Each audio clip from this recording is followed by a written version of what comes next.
From fabulous Las Vegas, Nevada, this is Pod Therapy, real people, real problems, and real therapists. You can submit your questions anonymously at podtherapy.net or email us at podtherapyguys@gmail.com. Fourscore, and about a year and a half ago, our hosts brought forth on this platform a new podcast, conceived in liberty and dedicated to the proposition that mental health deserves attention. Now we are engaged in a great month of awareness, testing whether this podcast or any other podcast so conceived and so dedicated can long endure. The world will little note nor long remember what we say here, but it can never forget what the THERAPALs did here. It is for us to be here dedicated to the great task remaining before us, that we take increased devotion to the cause, that this podcast of the people, by the people, and for the people shall not perish from iTunes. And now, broadcasting from the mental health battlefield, that guy is Dr. Jim Jubb, and I'm Nick Tangeman. It's time for some pod therapy. Oh my God, that was elegant. That was beautiful. In fact, I think that a United States president should read that during a time of some kind of internal battle or conflict. Okay, I'll run. You may be the only person who hasn't announced that they're running for president. So just jump Fine, in. I'll do it. Are you old enough to run for president yet? No. Yeah, I think you have to be 45, don't you? Or is it 40? I'm not sure, but in I think either case, a congressman is 25. I think a senator is 35, and I think president is 40. Yeah. No. Okay. Are you like 52? Is that not where you're at? I'm too old. I'm 78. That's right. Yeah, you've aged out. Yeah, I don't think this is anybody's what diet and anymore. exercise will do for you. Well, speaking of our great capital, I imagine that you wrote that because you may have been inspired. I'm feeling very patriotic, yes. Did you see the Lincoln Memorial during your trip? I did. You did? And Ford's Theater. Oh, Ford's Theater. Which was by far the best. Oh, wow. Best thing I saw the whole weekend. Wow, way to spit on Lincoln's grave, Nick. Jeez. Yeah. Show some reverence.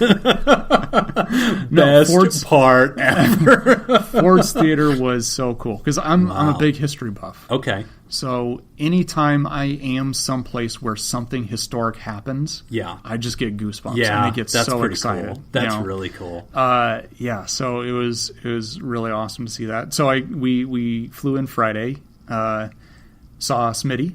Yeah, you saw Smitty Scoop. Yep. Yeah, I saw that he defeated you in some kind of weird hockey game. We arcade hockey or something. Yeah, bubble hockey. Bubble hockey. Yep. Yeah. So we had dinner, and sorry to Fred and Lindsay. Oh, you Bashara. didn't catch up with them? No, they were going to make the trip down, but it wasn't going to work. Our schedules just weren't aligning. Yeah. So you had a good time. Next time. Was it cold up there? It was rainy. Oh, wow. For some of the days. Rain? Rain. Yeah, it's this like liquid stuff that falls from the sky. Like tears. Yeah, tears. Oh, okay. It's like when God cries. Yeah. Or when doves cry. Yeah. Much better, yeah. Prince is God, so it's pretty much all the same. True. So it was a good trip. So yeah, it was fun. Yeah. So we played some bubble hockey, and it was cool because he took us to what's the place called? Penn Social. Okay. Oh, it's this bar, and it's got a whole bunch of arcade games. Oh, cool. And we walk down there, and that's the first thing I see. Is the bubble hockey. Because I love bubble hockey. Oh, my God. And I get close to it, and I see that it's Capitals themed. Like, it's all got... Did you set it on fire? No. I think you should. And then I got closer, and I realized that the other team was the Vegas Golden Knights. Dude, that So sucks. then I'm like, oh, we need to play. And you lost. So no, hold on. So this is funny because I told him, I was like, all right, we're going to play a best of 7. Oh, wow. You played a full series? Poor Laura. Well, she's like, hey, can we get back to the vacation was bored now? to tears. This poor woman. Jesus, you're the worst person ever to go on vacation with. Yes, I am. So he wins the first 3 games. 7 like, not games. even close. Did you space them out every 2 days? No. Should have. We should have. Laura, we can't go anywhere. I need to hit the off-season ice here. I got to train. So he wins the first 3 games, like, by a long shot. Totally wipes me away. Shuts you out. And then we play the 4th game, and I win. Okay. And then I'm like, all right, I'm done. I'm going to go out on a win. Yeah. So you sacrificed the series so you could win one game. Yes. That's all I wanted. I think the true life story of that tale is that about the end of the fourth game, you looked up and you saw Laura scowling at you. And you were like, hey, I think I'm going to end right here. Yeah. I think I'm going to end with a little victory in my pocket and still in a relationship. She was just kind of over there, by the table by herself. And, talking to Clinton. I could see, like, all these guys are going to start looking over there thinking she's by herself. It's like, I don't know, let's go back over here. Yeah, good idea. Yeah, that was a really good idea. Well, very good, man. So it sounds like you had a really fun time. Yeah. Sorry I didn't join you, but I'm glad that you found ways to entertain yourself in my absence. I found ways to entertain myself in your absence. I heard. I stayed busy. You may have heard some podcasts that mildly referenced you. I did? Yeah. But I did it. I held this thing together, okay? So I didn't crash the podcast. No. So far as we know. And I haven't checked the stats. Thank you, Jacob, for allowing that to happen. Yeah, I was supervised. Jacob was there. He made sure my mic was off.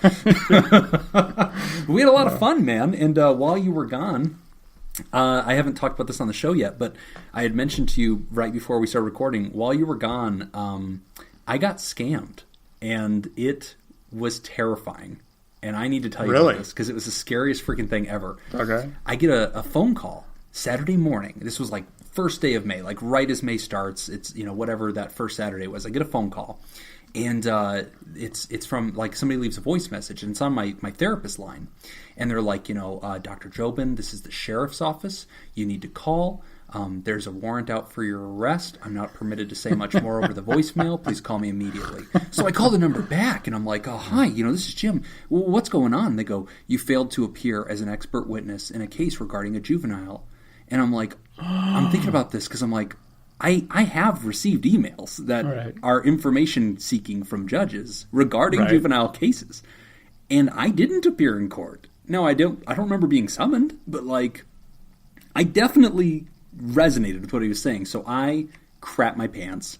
And I was like, well, what do I do? And I'm like, well, which judge is it? And he tells me the judge's name. And yep, it's a Las Vegas judge. And I'm like, oh my really? God. Oh, they did their homework. He had it nailed. So he's like, this judge. And I was like, I'm like, yes, that's a real judge. Like, oh my God, I'm dead. And so he's like, sir, I need you to give me a callback number right now. So I'm like, okay. So I give him my cell phone number. He says, okay, I'm going to hang up with you. I'm going to call you. I want you to answer. And I'm like, yeah, absolutely, I will. I hang up. My phone rings. Voice ID or caller ID, Clark County Sheriff's Office. And I'm like, oh my God. Pick up the phone. He's like, okay, this is Dwayne or whatever. And I'm like, okay, Dwayne, what's going on? He's like, there's 2 warrants out for your arrest. From this moment on, you are not allowed to hang up the phone with me. If you hang up the phone, we will send an officer to your home. And I'm like, no, we're cool. Like, I don't want any problems with this. He's like, this case involves a juvenile, so you are not allowed to, you're not permitted to talk to anybody about what we're talking about right now. And I'm like, who's the kid? What's the case? And he's like, sir, I don't have that information. It's not permitted to me. I'm just a clerk. I don't know that kind of stuff. And I'm like, well, what do I do? Clerk. Yeah, you know that stuff if it's a clerk. Dude, I don't know. But anyway, so he scared me. And he's like, you need to come to the sheriff's office right now. And I'm like, what? And he's like, you need to get in your car. You come to the sheriff's office right now. And I'm like, well, what am I supposed to do? He's like, you're turning yourself in. Or we're going to come get you. And I was like, well, I don't know what to do. Like, is there a way out of this? I was like, there's a warrants? Like, is there a fine I can pay? And he's like, well, there is a fine. And yeah, you are going to be required to pay it. If you want, we can suspend the warrant. You can come down to the office right now and pay the fine. But you're still going to report to court and deal with this. And I was like, no, that's fine. Let's do that. So I'm totally buying into this thing because I'm like, you want me to go to the sheriff's office? Like, doesn't sound like a scam. Well, then the dude's like, you know what? You got to come down here. And I'm like, what do I do? And he's like, tell me, you got to give us like $3,000. And I'm like, okay. And he's like, you're going to mail it to us though, because you can't bring us cash because it's an anti-bribery statute. And I'm like, okay. And he's like, so you need to go get a prepaid Visa. Now, hold on. My sensors were going off, too. Okay, good. And about here, I'm like, wait, what? But he's like, you're going to put it in an envelope. You're going to send it to the Department of Justice. And I'm thinking, okay, that's hard to fake. And I was like, you still need me to come down to the sheriff's office? He's like, yes. You need to mail this out and come down to the sheriff's office. And here, I'm going to meet you at my desk, and we're going to go over the file. I'm going to, you need to save the verification code on your Visa card because I need to use that to check the system and make sure that it's valid and stuff. And it's like he's giving me this whole lecture, and he's like, you need to go get because he's gonna take the information off the card. It doesn't matter where you send the card because he doesn't need the card. Well, I think he was going to give me like a PO box, and I was going to mail the card and then get to the sheriff's office and realize it's closed on Saturdays. and like, you know, not be able to walk in. But he's scaring the crap out of me. And I'm like, well, can I get childcare? Like, I have my children, like, and, you know, can I? And he's like, no, you know, you can bring your children with you, sir, but we're not taking any excuses, and you get in the car right now. So I am freaking out. And I'm like, can I call a lawyer? And he's like, yes, I'm glad you asked. You have the right to call a lawyer. However, right now this is a civil matter, and you can solve this with a fine. If you bring your lawyer in, it's going to be treated as a criminal matter. Bullshit. So you can come down here. Oh, I was buying into it. And so he's like, you can come down to the office, and you can turn yourself in, and your lawyer can be here to mitigate the situation, but you will be booked for 72 hours. And then your lawyer can come defend you in court.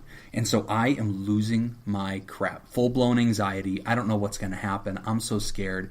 He's like, you cannot hang up the phone with me. You cannot call for childcare. You're in trouble, blah, blah, blah.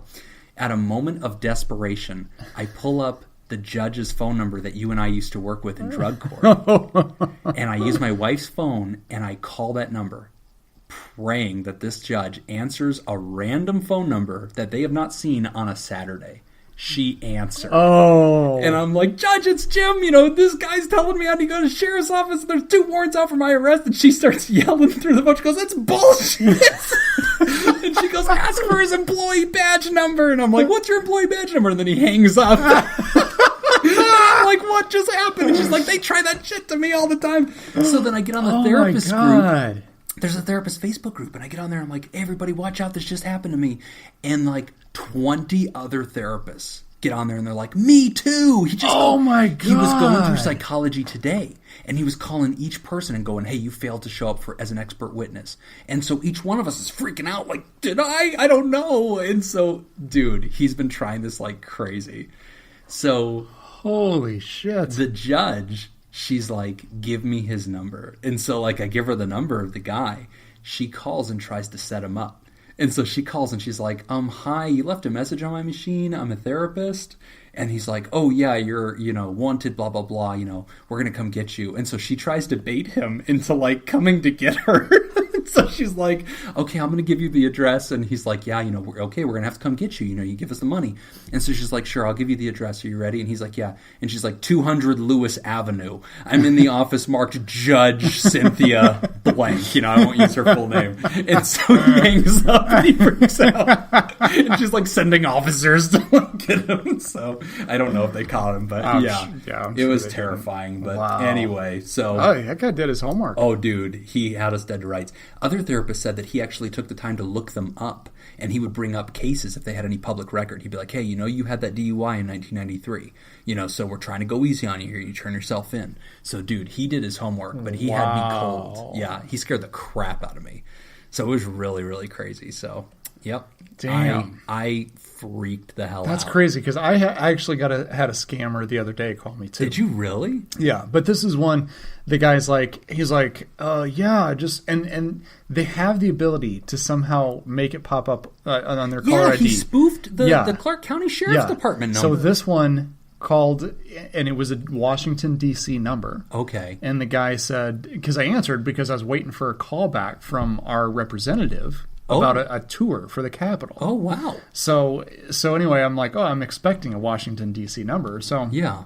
So this guy calls, and he's like, yeah, I'm just calling from the IRS. I'm just letting you know that you have been awarded a grant of $7,000, and this is because you have been faithful in paying your taxes every year. And I'm like, it's a reward. Okay. Right when he said that, I knew that was bullshit, because I was audited last year. I was audited. Okay. You liar! I don't pay my taxes. Yeah. What are you talking about? So he's like, are you interested in this? I'm like, yeah, $7,000. Yeah. Of course, I'm interested. The check. Yeah. And then he's like, okay, well, we have a couple ways that we can get this money to you.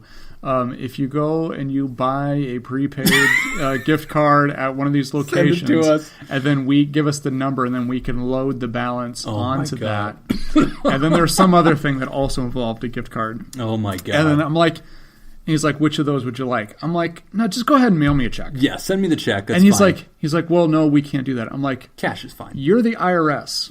Are you telling me that if I file and I get a refund from the IRS, the check's going to bounce? Yeah, that I have to go get a prepaid debit card to get my tax refund? It's like, you guys do this all the time. I don't have to tell you how to do your job. Just mail me a check. And then he hung up. Yeah, so that was the end of your scam. I went deeper down the rabbit hole than you did. It was well, that was bad. more convincing. Oh, God, it had me, man. And I'd asked for a case number, too, and he was like, I can't give you that. And that felt suspicious. But anyway, so this is a very opportune time for us to talk about Mental Health Awareness Month, seeing as how my mental health was very shattered by that. I was anxious all day. It was a terrible experience, but it is Mental Health Awareness Month, and we have been trying to do bonus content and getting people involved. Lots of listeners have been chiming in on Twitter, on Facebook, on Instagram, and they are making their voices heard. They are telling their stories. They're using the hashtag Mental Health Awareness Month, and you guys have been awesome for just putting out there all the content that we've been doing. Our Kickstarter is killing it. Oh my God, it's been picking up fire. In the first 24 hours, it had over 11% funded. 24 hours. That's cool. Crazy. That's amazing. It's still chugging away. But a lot of people jumped on there just like gave us a kickstart, pushed us forward. And so, hey, it's fun. We're doing Mental Health Awareness Month. We're trying to, raise awareness. We're trying to fund the show so we can do even more. But it's been an awesome month so far. One of the things that we had asked for was that, would listeners please submit to us recordings talking about Mental Health Awareness Month and maybe sharing their own stories. And some of you guys have been doing that. And so we've been gathering those.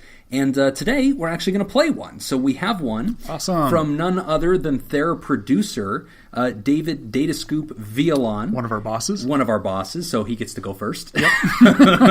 Those are the rules. It's a corrupt show. That's fine. That's fine. This is how this works. But yeah, we'll go ahead and give him a listen. So take it away, David. Hi, this is David Datascoop Villalon, and I support mental health awareness. I want to do what I can to end the stigma around asking for help, so here's a little bit of my story. In the aftermath of the 2008 financial crisis, I lost the business that I'd spent most of my life building. I managed to keep it afloat for a few years, but eventually I had to take a job with a big company. In that transition, I lost a big part of my identity. A few years later, my marriage ended under similar circumstances. Without the financial spackle from the business, the cracks in the relationship couldn't be covered up any longer. In 2017, my wife broke my heart. When I told her I wished that I was dead and I needed someone to talk to, she told me to go talk to someone else. When I told her I called the suicide hotline, she ridiculed me. I asked, "Would you prefer I didn't call?" Shortly after that, I learned that my son was a meth addict. My son was struggling with his own mental health and addiction issues, but as parents, my wife and I were suffering in silence as well. 2 years and several therapists later, I'm still here to tell my story. Without the help of mental health professionals and my doctors, that might not have been the case. Asking for help is a sign of strength, not weakness. It's time to turn the shame surrounding mental health into self-compassion and the courage to ask for help. My hope is that by sharing my story, I can help someone reach through their own shame, embrace their own courage, and ask for the help they need. Peace. Man, that's awesome. Yeah. And so, David, thank you so much for sending that in. And I think just telling your truth, there's a lot of pieces to that story. Mm-hmm. And I really love it because this is a real human being who says it right here. I've really gone to therapy. And gave, I think, several different reasons for going to therapy, all of which are extremely valid. Absolutely. Yeah, I mean, like having an economic crisis, right? A lot of people say, oh, well, that's not a mental health issue. The hell it's not. Right. The hell it's not. I built an entire company and it's shattered, and who am I? We talked about his identity being wrapped up in that. Like, dude, I mean, I relate, I know whenever I've lost jobs, that's shattering and terrifying, and that's a huge part of mental health. We've both gone through that. Yeah, and my bad. I've apologized. But then, he also talks about, in the wake of that, a divorce. Right? Which is a whole nother issue that people might go to therapy for. And, even if you're okay with the divorce, but in his case, he talks about having his heart broken. And then he relates to that idea of suicide, which is absolutely huge, and then a family member who has a drug and alcohol addiction. So, I mean, there's a story there where there's tons of good reasons to go see a therapist. And one of the things that really stood out to me is how he talks about seeing multiple therapists, seeing multiple doctors over time, and how he looks at that and says, I might not be alive today if it wasn't for mental health care. Right, absolutely. And it's really difficult to come out and just have this conversation and just send a message like that to our show. Right. And so that we can share it with everybody. And that's the whole reason why we're doing this, again, is to get this message out so we can have more people having conversations like this out in the open. Right. Because it will allow, the next person to get help. Yes. Because they've heard his story. Yes. They heard David do it. They've heard one thing he said is asking for help is a sign of strength. Yes. Absolutely. And that's the message that we need to keep sending out there, is that is a sign of strength, is being able to ask for help. The hardest part, I think the easiest part, I should say, is to do nothing. Right. So and that's the only thing that's unacceptable to us. Right. At the end of the day, you don't have to know how to solve it, guys. You don't have to know what to do. You're supposed to get to a helper whose job it is to know, right? If you're having tooth pain, your job is not to know how to fix that. Right. Your job is to get to the dentist and present yourself. Right. That's 100% of your responsibility. Yeah. Once you get there, they're going to give you further instructions. Right. And that would be great if we can get to a point where going to therapy is like going to the dentist. Yeah. Because we don't hear a whole lot of people like, well, I should go to the dentist, but I don't want people to see me park in the parking lot or walk through that door. What if somebody I know sees me in the waiting room? And, I can't. I don't want them thinking I go to the dentist. When you go to the dentist, you tell everybody you know. People come back from the dentist like they came back from serving in Vietnam. Like we're all going to be like, wow, this guy's seen some stuff. You guys wouldn't believe what happened. Yeah. And then I lied and said I floss every day. He bought it. I'm sure he did, Ralph. I'm not ready to come back to work yet. I still need time. Yeah. But you're absolutely right. And one of the things that you and I, when we first heard this, that we agreed was a part of the tape that we really wanted to zoom in on, is David openly talks about feeling suicidal. Right. And that, I think it's one thing to tell other people, hey, I saw a therapist because I went through a divorce. And your friends will go, oh, okay, yeah, sure. Or I went and saw a therapist because my son has an addiction. Oh, sure, yeah, I get it. Hey, I went and saw a therapist because, I was having a career crisis and I was really shaken up. Oh, yeah, I get it. I went to saw a therapist. Oh, yeah, why? I was suicidal for a while. Oh. Mm-hmm. And there's this immediate frozenness. Right. You just dropped a bomb in the conversation, right? And it's something a lot of people relate to secretly, but people don't know what to do about it. Yes. And it's funny we brought this up today and how this came up today, because actually Lori Gottlieb from the author. Is she that national bestseller that we gave the bump to? Right. Oh yeah, you're welcome, Lori. Congratulations. So she had tweeted something out this morning, and I retweeted it, and it was basically her talking about an interview that she did where she talked about this exact thing, where there is this false belief out there that people have about planting seeds. Oh, right. Don't talk about suicide because it'll give people ideas. Oh, yeah. And how that's complete BS. Well, and but that's the fear that people have, is like, oh, somebody brought up suicide, let's not talk about it. Don't ask them about it. Because, I don't want to stress them out. I don't want to push them over the edge. Oh, my gosh. But that's the exact opposite. Like, being able to talk about it is very important. I've even seen that among healthcare professionals. Sure. I've met with people in other disciplines, and the regular primary doc. And a lot of times those are the guys that you're going to tell that to. And you're going to be like, so what else has been going on in your life, Nick? And, well, okay, I've been going through a lot lately. I think I'm depressed. I've been having suicidal thoughts. And even they don't know what to do about it. Right. And I remember once you and I have led different workshops, and I led one on suicide. And that was one of the misconceptions, is people were like, well, if I ask a friend if they're suicidal, what if I give them that idea? Yeah. And it's like, hey, I wasn't before, but they've thought about it. Which doesn't happen. Like, that does not. It's not a cheeseburger. It's not. It's not like by bringing up cheeseburgers now you've influenced whether they're going to have lunch. Right. Like, you ask somebody, hey, man, are you feeling suicidal? You're not planting the idea of suicide. They're like, you know what? That never occurred to me, but you have a great idea there. Yeah. Thank you, my good man. Do you have any suggestions of how I might complete this? Right. That's not how it works. But guys, since this is so common, and since David was brave enough to bring it up, we definitely want to teach you, the listener, how to check on this and what you probably should do. So if somebody in your life talks about feeling depressed, somehow makes any kind of reference to self-harm or losing hope or giving up on their life, the correct reaction to that is to support them, never provoke, never taunt, never don't take it seriously, always support them, even if that's passive, even if that's with a comment, and also follow up directly with them. That's the part that people are afraid to do. Yeah. And I get that, but don't be afraid to do that. It can be uncomfortable, but it's very important. I've had people I know that kind of went through, suicidal ideation, and I'll make a referral and then I'll follow up with them later. Like, hey, did you reach out to so and so? Did you schedule an appointment? Did you do that? How are you feeling? What's going on? Right.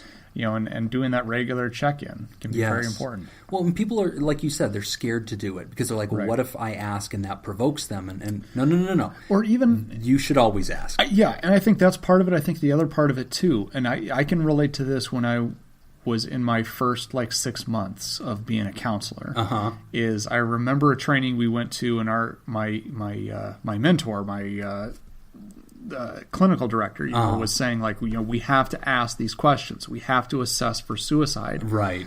And I kind of brought bring it up. I know. I kind of it makes me uncomfortable to ask about it. And I really had to think about it. Why does it make me uncomfortable? And I realized it makes me uncomfortable because I'm afraid of them saying yes and me not knowing what to do. Yes. Right. And that's a big fear. And I think that's one of the reasons why, because if you don't ask, you have plausible deniability. Right. I don't have to feel bad if something bad happens because I didn't know. I didn't confirm it. But you do. You already have that idea. So talk about it. You're not going to make the situation worse. By asking about it, and this is the thing I need you guys to understand, even by asking about it and having a person talk about it even briefly, it is therapeutic, okay? You're not doing therapy with them, but it is therapeutic because they are starting to release the ideas. By speaking them, by sharing them, it's actually taking away some of the power of them. I would rather these thoughts be discussed than be, hiding in the shadows and lurking.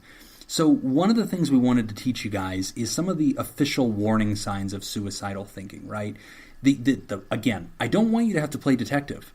Ask people, okay? If you see something, say something. That's the deal. But it's the things you guys would think of. If somebody's being hopeless and they don't seem to have a sense of their future, if they talk about feeling trapped or stuck and they're vulnerable, they don't have any options, if they say things that sound existential, like not feeling like life has meaning. For a lot of people, Nick, they don't know this, but anger is a sign of suicidal ideation, especially in men who often mask depression or filter depression through anger. Right. That's a huge tell. Yeah. And so if you see somebody who seems enraged and angry all the time, it is entirely possible that that is a sign that they may be having suicidal thoughts. If they're not sleeping, that's usually a tell. Anhedonia.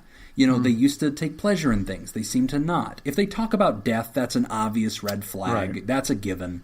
If they're isolating, avoiding people, if they're starting to drink or use drugs more, if they have access to a weapon and they've been talking about that, that's huge. And lastly, if they have a plan or they're saying goodbye. And so the thing that I want you guys to know is this. If you see any of those red flags, your job is to talk to the person directly and in a human way, with compassion, don't be a jerk, and say, hey, Nick, recently on Twitter, I saw you were posting that you've been feeling really hopeless lately. You've been talking about, drinking a lot more. And you know what? The other day when we were hanging out, you just seemed angry the whole time and you were yelling at, the bartender and stuff. Man, I don't want to, be at left of center here, but I care about you. Have you been doing okay? Have you been feeling okay? Right. It's that easy. Yeah. And if they go, yeah, I'm feeling fine, push a little more. Right. But are you though, man? Yeah. I just really want you to know it's okay if you're not. We've all been through stuff. Right. You want to talk about it? And maybe they say, yeah, I don't know, I've been depressed lately. And you might think, well, I don't want to push them any further, right? I just want to leave it right there. It's okay to say, hey, listen, man, have you been having any thoughts of giving up or ending your life? You don't have to use the word suicide if you don't want to. Right. You can just talk like that. Yeah. Ask them directly. And they may say no. And okay, you can leave it there. You don't have to, be interrogating about it. Right. But just the simple fact that you asked causes the person to reflect, and they may circle back and come to you. Yep. Now, if they come to you, that opens up a new can of worms, which is, okay, so what are some tips about what you could do about it? If somebody in your life says that they are not feeling like they're okay, point them toward resources, I think. I think that's number one. Obviously, that's going to be the biggest thing to do because, again, like if you're not a dentist, you're not expected to fix your friend's cavity. If they show you their cavity, you're not supposed to pull out some pliers and let me take care of that for you. It's not your job. You can be a support. You can be a cheerleader. You can help them emotionally, but point them in the right direction. Sit down with them. You pull up Google or go to Psychology Today. Let's find somebody. Let's find a therapist, or let's find the suicide hotline number, Yes, which everybody needs to know. And so we're going to share that again in this show. And guys, I realize it's a phone number. I realize people don't know to memorize this kind of thing. You know how to use Google. Okay, you can pull it out and just ask for the number. But we want to make sure that we say it often and that you know it. What's the suicide hotline? It is 1-800-273-8255. So 800-273-8255. So guys, suicidal thinking is not uncommon. It is very common. Most people don't act on it.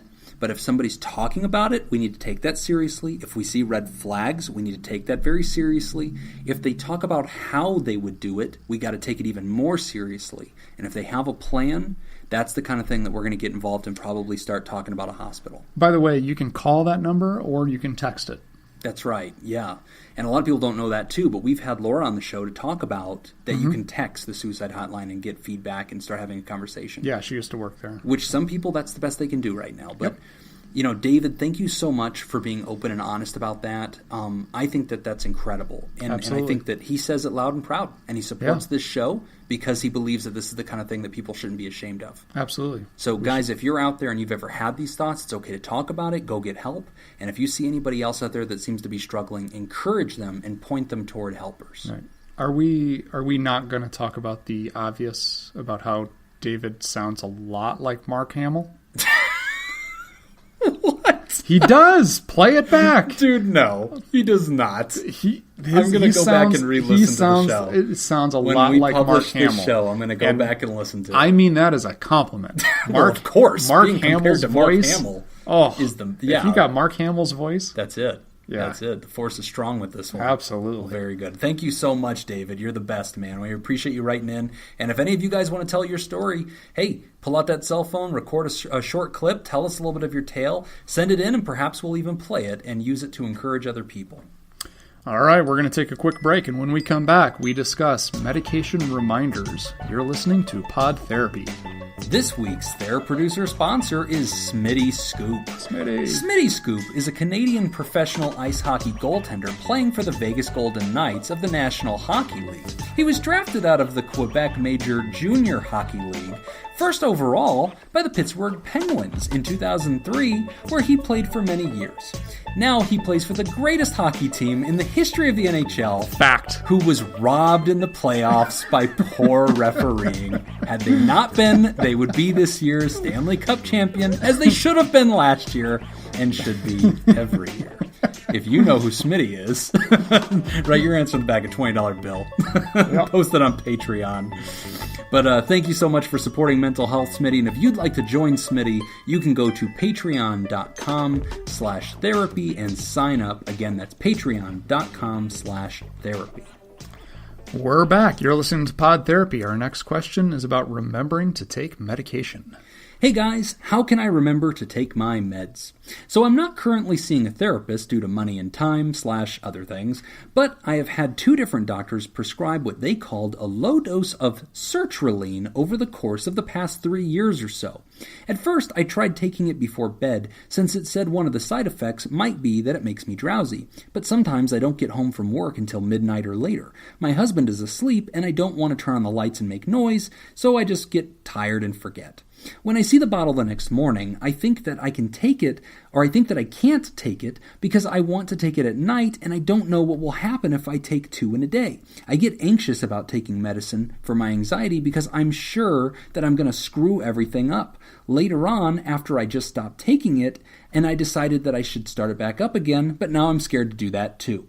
I set an alarm and would bring my pills to work with me and try to find a time to stop work and eat so I can take the pills, which mostly worked. The problem is, any day I'd get really busy and it would start stressing me out, and I'd miss the alarm and I'd have to turn it off, and eventually I started missing my doses. My most recent attempt at trying to take my medicine daily was setting an alarm for 11 a.m. that was labeled, "Take your goddamn medicine," and getting a pill organizer so I can keep track of it on any given day. It worked for about 3 months, but now I'm back where I started. Do you guys have any tips on how to get me on my medicine regularly? Do you think I might have problems that can't be solved with sertraline? Yeah, great question. Great question. I mean, you and I used to run a clinic where keeping people on their meds was like job number one. Oh, yeah. If we did nothing else, that was the most important thing. We'd come bang on their door. For the Patreons who listen to the Patreon version of this episode, they will know that I forgot my jury summons, so I'm probably not the guy to be giving advice on this. How to take your meds. But I'll give it a shot. What's your advice? One trick that I've always done with anything that I need to remember, I try to think about how my day goes and what are the I don't want to call them landmarks, the normal pit stops of the day. Yeah, the normal pit stops of the day, the things that I always do. Right. And I try to pair things with that. Yes. Right. So every morning I'm going to the gym, I'm working out.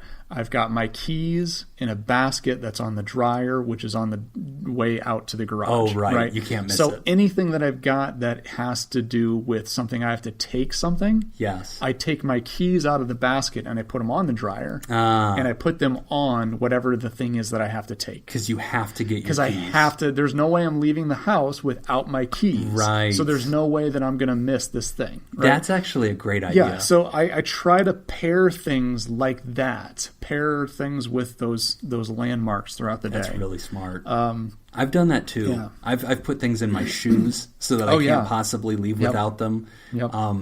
When it comes to pills, like I have taken sertraline, and so like I have some pretty intimate commentary on it. The writer talked about being afraid to take it at night because it might make you drowsy. Sertraline I've seen affect different people different ways. I'd say half the people that I've had who take it don't talk about getting drowsy at all. For me, it made me drowsy. So I tended to take it at night, and it would put me to sleep like a baby, and it was fantastic. And I didn't like taking it in the morning because I'd feel like it took a little bit of air out of me, and so for me that would be bad. They do want you to take it with food, and so like I would try to make sure I ate dinner or whatever, but even if I didn't eat, like I was taking the medicine. Did your wife had to put it in a piece of cheese? Yeah. She hide it in a wedge of cheese and throw it at me, and I would eat it from the floor. But I mean, like, I guess putting it in a conspicuous place, for me, it was putting it somewhere where I absolutely was going to pit stop at some point in the day. If you're a Keurig user, like you use a Keurig coffee machine, take the pill bottle down to the coffee machine, put it in the Keurig. Like, actually put it on the little thingy where the coffee falls, and you have to move the pill bottle to put the coffee in, because you will take the pills while it's filling up. Yes, and that's a good point. Anything that you can do that you have to move it, if you put it in the way. Yes. So it's something you have to swerve around or you have to move. Yes. That's going to be helpful. And so the last part of your question was, do you think I may have problems that can't be solved by sertraline? So again, I probably should have said this earlier. Sertraline is an antidepressant. It's an SSRI. It's a low-dose antidepressant, or typically is used as a low dose. It's kind of like that first-level thing that we might use for anxiety or for depression. And so anytime somebody asks, do you think that medicine will solve this problem? My answer is usually, I think medicine's job is to be part of the solution, and I also believe in psychotherapy. And I think that every study I've ever seen validates that theory. I'm a kitchen sink kind of guy. I believe that therapy, fellowships like AANA or support groups, go to your faith group, go to your family, read, journal, do self-help, take medicine, all of the above. So yes, I think that sertraline or any medicine is part of your solution. However, I would almost never say that that's it, that you've solved it by taking the medicine. Usually I want you to do more. Yeah, there aren't really a whole lot of mental health disorders that are treated solely by a medicine. There are even some, if you think of things like a psychotic that needs to have an antipsychotic, even that's going to still require psychotherapy. I'm thinking like ADHD is primarily medicine, but there is a component with it that helps teach almost the person always, how to... even if that therapy is medication management, ironically. Right. And that's something a lot of people don't know. Is sometimes as a therapist, we're doing exactly what we're doing in answering this question, which is training you and teaching you how to change your behavior, to modify your behavior, to take a medicine that modifies your behavior. Right. So we're just part of it. But that's a really good question. That's a real-life question, and I love it. And, hey, guys, if you're out there and you're experiencing anxiety or depression, you've ever thought of checking in with your general doctor, they can prescribe a low-dose SSRI like a Prozac or a sertraline, even Xanax, which is a little bit different. But don't be afraid of that kind of thing. It's helped a lot of people get through, and that can be part of the solution. Again, we're not giving medical advice on this show, but we're definitely mental health advocates, and we're going to advocate for mental health. And, medicine is part of mental health, so don't be afraid of it. Great question. All right, we're going to take a quick break, and when we come back, we'll discuss learning from clients. You're listening to Pod Therapy. This week's TheraProducer sponsor is Jake Schneider. Jake Schneider was an American actress, singer, and animal welfare activist. He began his career as a band singer in 1939 after his first hit recording, Sentimental Journey, in 1945. My favorite film starring Jake Schneider was Calamity Jane, in which he played the title role in 1953, and also starred in Alfred Hitchcock's The Man Who Knew Too Much. If you know who Jake Schneider is, you can donate money by going to patreon.com/therapy and signing up. Again, that's patreon.com/therapy. We're back. You're listening to Pod Therapy. Our next question is about what we've learned from our clients. Hi guys, I've been listening to your podcast and loving it for a long time. I would like to ask both of you, what are the top 5 things you've learned from your clients? Cheers. I love this question. It's a good question. Yeah, we never get a question like this. Yeah. What did you learn from your client? Right. Which I absolutely... The reason why I love this question is because people don't typically think of it that way. As an interchange. Yeah, they think of it as we pass on information. Like we're a professor. Right. Yeah. No, but it's very much back and forth. Yeah. I mean, a big part of the clinician that I am today is because of the people I've worked with in the past. Absolutely. I've learned more from my clients than I have from instructors, than I have from clinical directors, mentors. I mean, all of that combined. We learn a lot from our clients. But the big thing, I think, too, is as a clinician, you have to train yourself to listen to the message. Right. Like you have to look for what the meaning is. Like, what are they trying to teach me? Because you could very easily, and I've seen this happen before with some clinicians, where they get so focused on, I'm passing on information to you, right, that they're not looking. They don't think that they can learn from the client, which is terrible. Absolutely. And I'm not surprised by what you just said about you've learned more from your clients than from mentors.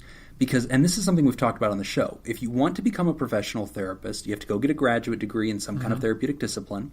During that time, you're going to spend at least a year doing student practicum, in which you are going to see real-life patients as a student. And you're going to see them by yourself. Right. You might get to shadow a mentor for a little bit, and we might include you in a few groups, but we're throwing you in the deep end, and we're just going to see how you swim. And nobody's going to babysit you. Nobody's going to monitor you. And when you graduate, you're going to do that for another 2 to 3 years as a postgraduate professional, again, all by yourself. And you're going to learn more from those sessions than you did from any textbooks. Absolutely. Even though there's no guru there to tell you something. Right. And you're learning how to be a human who's a helper with another human. Yep. And that, to me, is huge. Yeah. That's one of the things we talk about with grad students is after they graduate, we need to retrain them how to be human again. Right. Because the books have kind of taken it out of them. Yeah, now they're all kind little of become scientists. a robot. Yeah, and we're like, no, stop doing that. Yeah. Like, get in there and be human again. But that's a great question, I think. I made my list. You made a list? I did. I made a list. So do you want to do it Letterman style where we start with 5 and work our way up to 1? I didn't put mine in an order of importance. Like in any kind of order. Yeah. Okay. Well, what was one of the lessons? You want to go first? Okay. I'll start it. You want me to go first? Yeah, go ahead. Okay. So one of the things that I wrote down that I've been taught by my clients is that people are more resilient than I guess I always think they are. Like in the beginning you think, like I'm going to break this person. Like when you're a new therapist, you're like, oh no, like I said the wrong thing. But over time and engaging with humans, you realize they're a lot more resilient than you might think they are. That's a good one. I didn't think about that, but I think I've learned that too. And also just how much resilience in the sense of how much they've had to survive. Yes. Yeah. That I've never had to go through. Oh, right. You know, and just like... You hear things, you're like, wow. Right. Okay. Especially when I was working, with foster kids. Oh yeah. And just, they've seen it just all. What they've been through. And I'm like, my God, how are you still alive? Yeah. And then they pick up a soccer ball and they go out there and play. And you're like, you know what? Yeah. Okay. Humanity is badass. Like humanity can get through anything. It's pretty amazing. It is pretty cool. One thing I put in there is that I've learned that there's no such thing as resistance, only feedback. You've said this on the show, which I think is a really good one. And what does that mean to you? Essentially what that means, we all have this experience as counselors, therapists, whatever, where we talk about a client being resistant. They're the ones that are difficult. Yeah. We're trying to get them to do something, but they just don't want to change. They just don't want to do what we're asking them to do. The fools. Right. Why don't they get it? But that's not resistance. There's no such thing as resistance in therapy. Right. Yep. That's feedback. Yep. What that is that's that individual telling you and saying, hey, Jim, that's not working for me. Yep. What you're doing is not working. Yep. And if we get stuck in our spot, we're like, no, damn it, I'm the therapist. This is the way that we do it.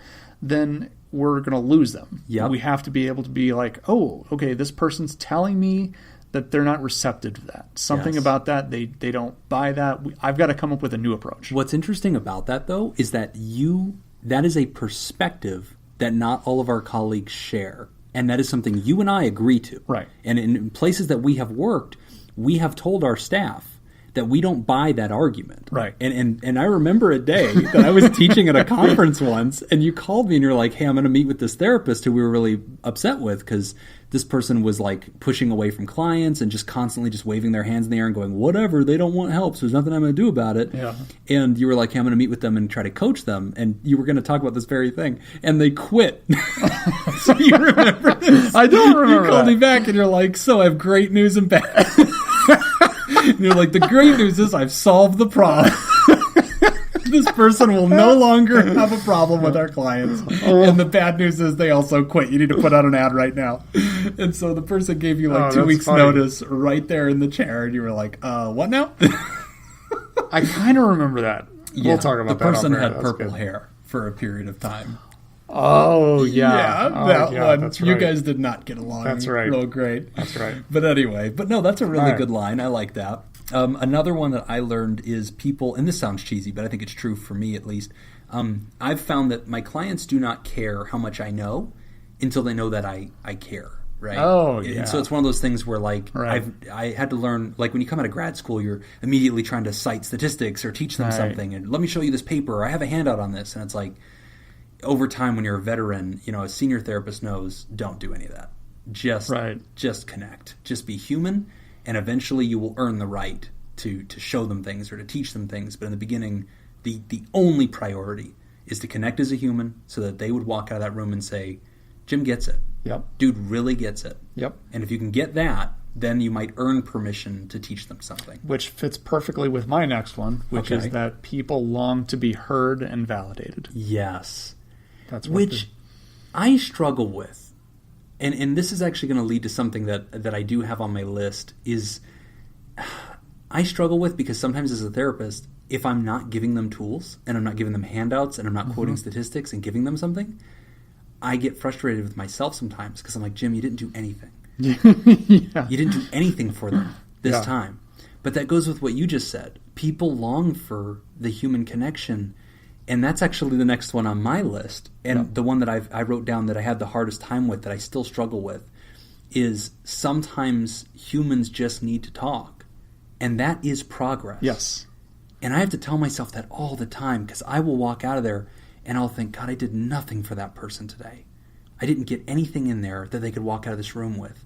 But then they'll tell other people, therapy works. It's great. And I'm like, but all I did was listen. And there is okay, so I've kind of seen your style a little yeah. bit, and you've kind of seen mine. I think mine, for the most part, I would say 95% of the things that come out of my mouth in a session are questions. Yeah. Yeah. Group is different. If I'm doing group, it's a lot different. Yeah, right. But if I'm doing an individual session, it's mostly questions. Yes. And it's almost kind of like, for any of our listeners out there who are big into improv comedy, there's a game It's funny that you bring this up because I have a client who's attending an improv class with people that are trained in it. They're really good at it. And this client brings up improv all the time, and I'm like, this is just like therapy. Like it really teaches them a lot about life, and it's really impressive. Yeah, there's the one game where you can only ask questions. Oh yeah, okay. So you interact, but like you can only ask questions, and that's it. And that's a big part of how I do a lot of counseling. That's true. Is really by just asking questions. So it's not that I'm giving them information. What I'm doing is I'm challenging the way that they think, and I'm forcing them to answer questions that maybe they just glossed over. Yeah. They never really thought deep about it, but now they have to answer this question. They are arriving at their own conclusions. Right. So kind of getting back to what you were talking about, where you feel like you leave a session and you feel like, God, I didn't offer them anything. Mm-hmm. Well, no, but you offered them space. Right. That they can explore their own issues and they can solve their own problems. I think the reason I've always struggled with that is because my first career was as a teacher. Yeah. And so if you walked out of my class and you didn't learn anything, I didn't do my job. Right. And so switching that role to being, I think as a therapist, you are a facilitator of information. Right. Sometimes you are presenting it. But you could also look at it from how do they feel? Yes. So like instead of like phrasing it, you're leaving here, do you feel like you're leaving here with more knowledge? You can ask the question, do you feel like you're leaving here in a better mental and emotional state than you came in? That's a good point. Yeah. And I think that for me, that's an area I've had to grow in as a therapist, is because I have to, at the end of the night when I'm going home and I'm thinking about my day, sometimes I'll feel like I didn't do enough. And then I have to challenge myself and think, Jim, you know better than that. That's not how it works. It goes back to what you had said. People long for the human connection. You provided a safe place and honest feedback to that. You didn't have to teach them a statistic today or show them a tool. Like, that was meaningful. Because where else could they possibly have gotten that this week? Right. And that was meaningful. Information that you provide them, they could probably get on Google. Yeah, right. That's a good point. Yeah. That's a really good point. You can't talk to the robot. Yeah. So the human connection was meaningful. Exactly. What was your next one?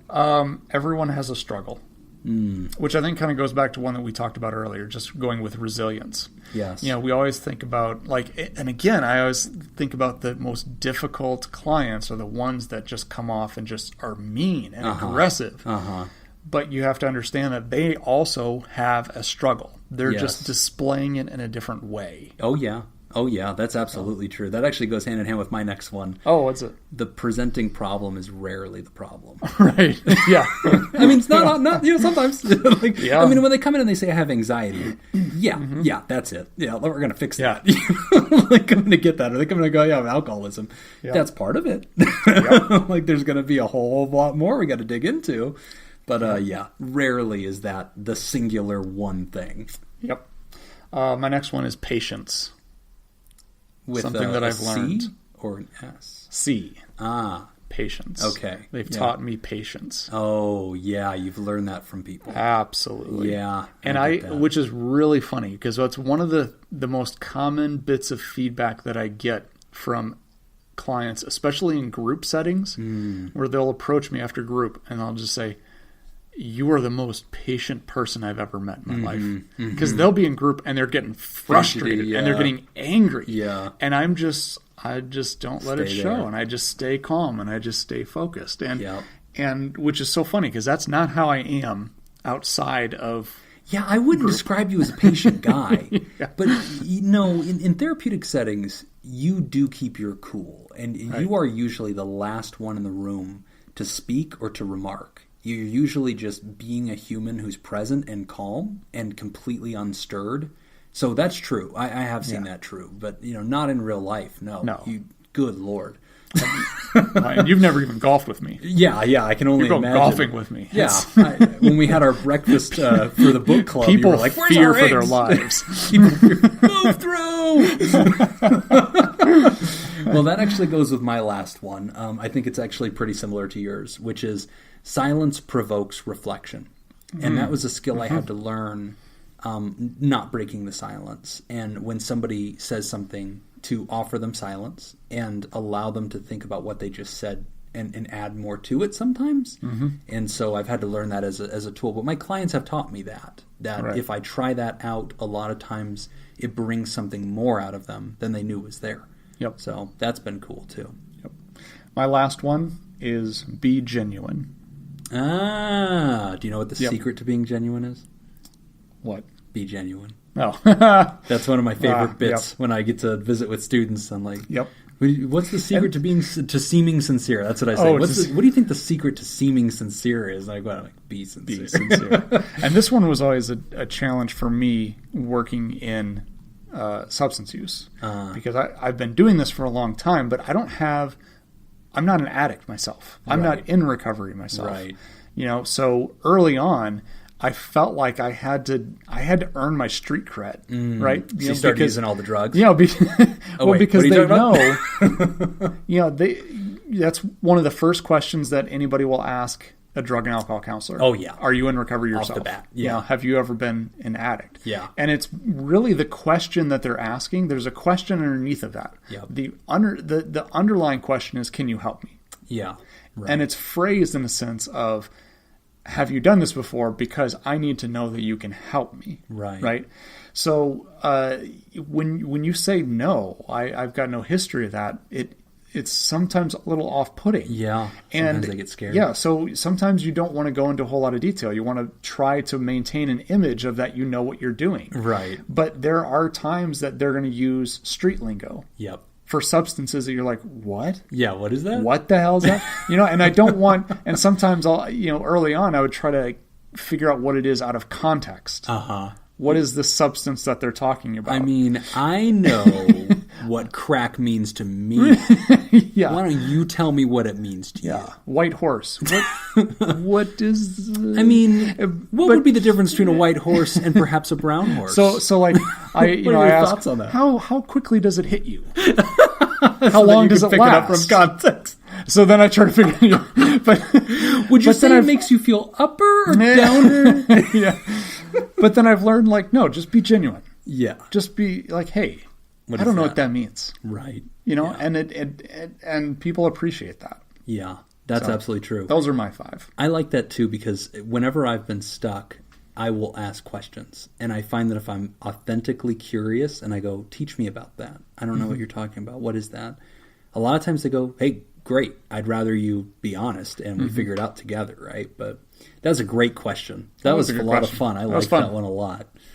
So we have some announcements. It is Mental Health Awareness Month. If you hadn't already known that, listen to the show. You've heard it no less than 8 times in the last 8 episodes. Yep.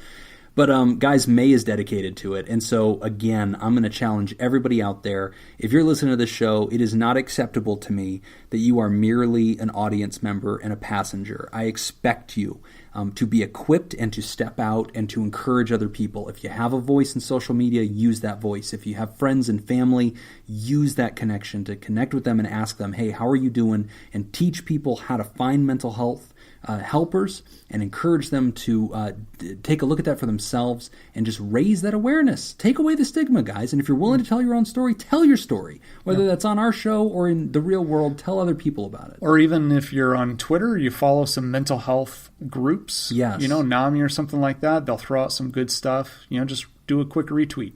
Send it out there. Keep sending the message forward. Yep. Passing it on. Another big announcement. One of my favorite podcasts is going to collaborate with us in May. Yeah, you've been I've been banging this drum for a long time. Yeah. Opening arguments. They've finally given in. Finally gave in. They're like, he's not going to shut up. I'm like the river, baby. I will erode you. I just never stop. So Andrew Torres, lawyer, and co-host of Opening Arguments, is going to be a guest on Pod Therapy at a date to be determined, but it will happen in May. It was going to happen on Sunday, Mother's Day, but I was like, hey, it's Mother's Day and I don't want to have a divorce. So I was like, unless you're also a divorce attorney, we're going to have to reschedule. But he's going to be a guest on our show when we can figure out when to record. And we're going to talk about Trump's mental health. That's the topic we're going to discuss, is the famed Goldwater rule. And what does it mean for us as therapists to not diagnose somebody? Should we be diagnosing public figures? And what are the legal rules with that? And we're going to dive into that conversation with him. And so that's coming up. And we might even do a collaboration where we appear on their show too. But we will hold off on that until it's all been finalized. Another important announcement, book club is back. We are reading Maybe You Should Talk to Someone, a therapist, her therapist, and Our Lives Revealed by the great Lori Gottlieb. And I think we have 2 episodes of book club that currently on our Patreon. Go to patreon.com/therapy. You can sign up for as little as $1, and you can listen to a ton of extra content and join our book club. You can buy the book on Kindle and jump into the conversation. There's going to be another one dropping on Monday. And we've been doing pretty good with that. I had a lot of fun with book club. I actually really enjoyed doing that, and so we did 3 up ahead. We need to do some more. Yeah, we should go to maybe a quarry or a construction yard.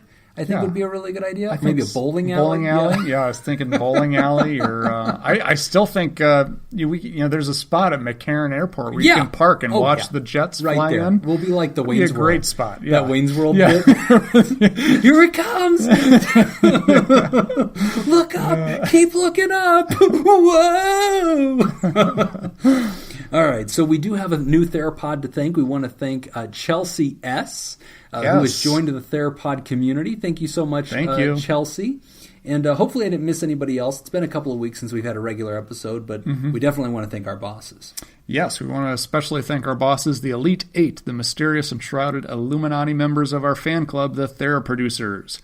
Thank you, Smitty Scoop, Jake Schneider, Robert Brownie Jr., Mint, Chairman of the Board, Kayla Lansbury, David Datascoop Villalon, Judy Schneider, Nathan's Hot Dog Scoop, Dr. Ben Don, and ex-officio board member Ellie O'Dare. If you would like to hear this episode uncut and unedited and enjoy a rant about jury duty and how Nick almost went to jail, you can join us at patreon.com/therapy and join the party for as little as $1, and it helps us make this podcast possible. And as always, thank you for supporting mental health.